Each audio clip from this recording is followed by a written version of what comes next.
U.S. looks to China to commit to working together on fentanyl crisis as Biden, Xi prepare to meet Washington. The U.S. is hoping to announce a new commitment from China to stem the flow of fentanyl into the U.S. and the resumption of some communication between the two countries' militaries when President Joe Biden and Chinese President Xi Jinping meet next week, according to two people familiar with the discussions. China, for its part, expects a commitment from Biden that his administration would not intervene in efforts by Taiwan toward independence, a former U.S. official said.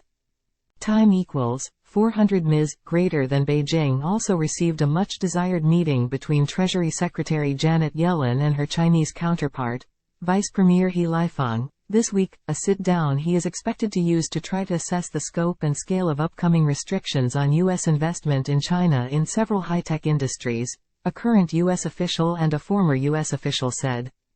Time equals 400 ms. Greater than Yellen is in the process of finalizing those regulations, which were mandated in an executive order Biden signed in August. One possibility for new cooperation on fentanyl is the establishment of a joint working group to try to tackle the issue, the two people familiar with the discussion said.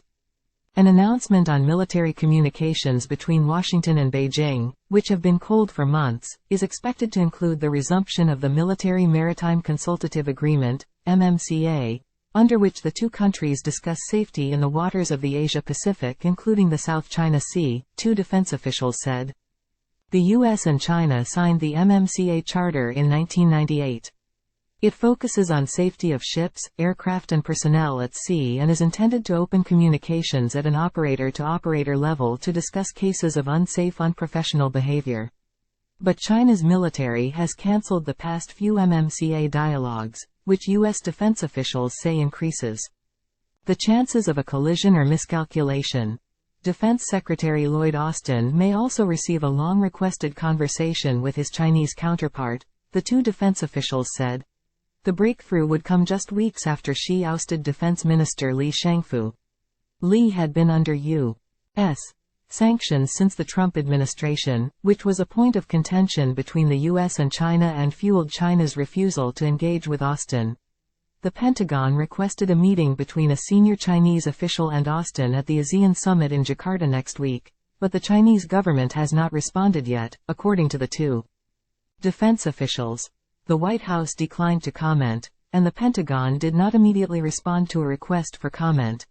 The meeting between Biden and Xi, which China has not officially confirmed, is the capstone to a months-long effort by Biden administration officials to mend deeply strained relations. The two leaders have not met face-to-face in a year.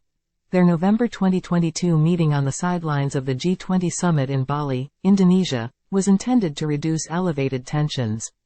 At the time, the White House said Biden and Xi spoke candidly about their respective priorities for 3 hours via interpreters. They agreed that Secretary of State Antony Blinken would visit China to follow up on discussions, but that trip in February was abruptly scrapped after the U.S. shot down a Chinese spy balloon off the coast of South Carolina. Biden said in the days after that he intended to speak to Xi by phone, but that call never materialized. The president was talked out of seeking the call, NBC News has reported. Blinken eventually visited China, months later, followed by other top U.S. officials including Yellen and Commerce Secretary Gina Raimondo, in an attempt to re-establish key communication channels. Time equals 400 ms. Greater than Nicholas Burns, the U.S. ambassador to China, said recently that there are some bright spots, and some more difficult issues, in the U.S.-China relationship and stressed the importance of maintaining a dialogue. I do think we've made some progress in reconnecting the two governments and establishing these leadership channels, which we didn't have, frankly, a year ago, Burns said. We're the two most powerful governments in the world. We've got to be communicating. Earlier this year, the White House had eyed the September G20 summit in New Delhi, India, as a possibility for a follow-up between Biden and Xi, but the Chinese president skipped the gathering altogether. Biden has indicated, since May, that he expected to meet with Xi in person at some point before the end of the year, with senior administration officials pointing to a global summit as the most likely venue for that.